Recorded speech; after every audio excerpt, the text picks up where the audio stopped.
السلام علیکم ورحمۃ اللہ تعالی وبرکاتہ۔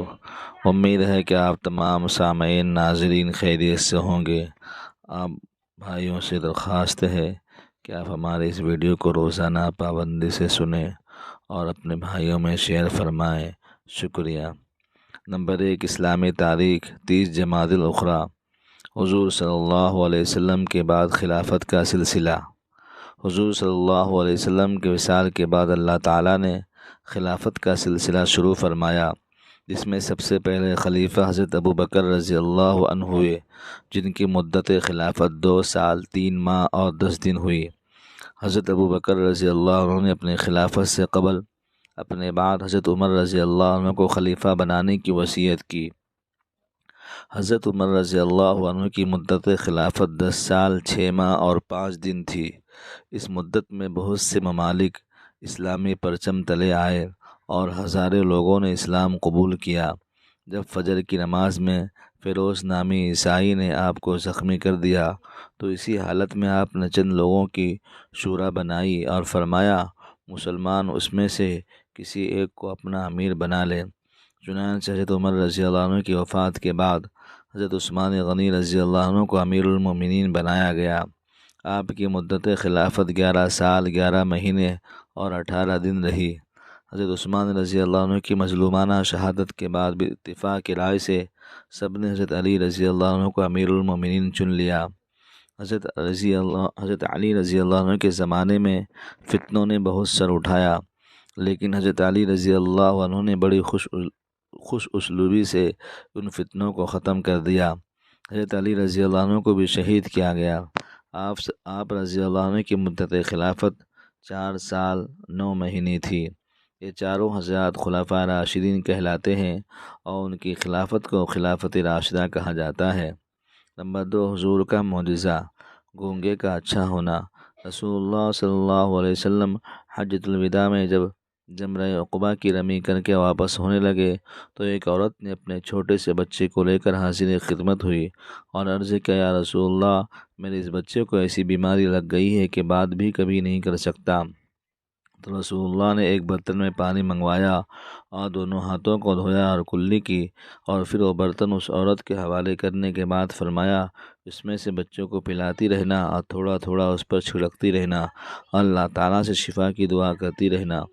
حضرت ام جندب رضی اللہ عنہ فرماتی ہیں کہ 1 سال کے بعد میری اس عورت سے ملاقات ہوئی تو میں نے پوچھا، بچے کا کیا حال ہے؟ تو اس نے کہا، الحمدللہ ٹھیک ہو گیا اور اتنی زیادہ سمجھ آ گئی جتنی بڑے لوگوں میں بھی نہیں ہوتی۔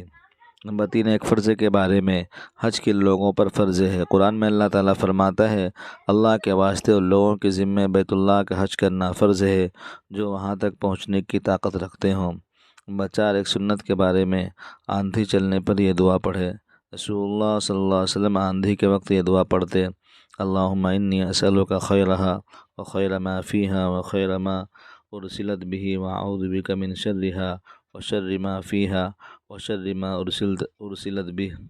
نمبر 5، مومن کی پریشانی میں گناہ معاف۔ رسول اللہ نے فرمایا، کسی مومن کو درد، تھکن، بیماری اور غم لاحق ہوتا ہے اور اس سے اس کو تکلیف ہوتی ہے تو اس کے بدلے اس کے گناہ معاف کر دیے جاتے ہیں۔ نمبر 6، گناہ کے بارے میں۔ فتنہ پھیلانے کی سزا۔ قرآن میں اللہ تعالیٰ فرماتا ہے، جو لوگ یہ چاہتے ہیں کہ مسلمانوں میں بے حیائی کی باتوں کا چرچا ہو تو ان کے لیے دنیا آخرت میں دردناک عذاب ہوگا، اور ایسے فتنے کرنے والوں کو اللہ تعالیٰ خوب جانتا ہے، تم نہیں جانتے۔ نمبر 7، دنیا کے بارے میں۔ دنیا کا مال وقتی ہے۔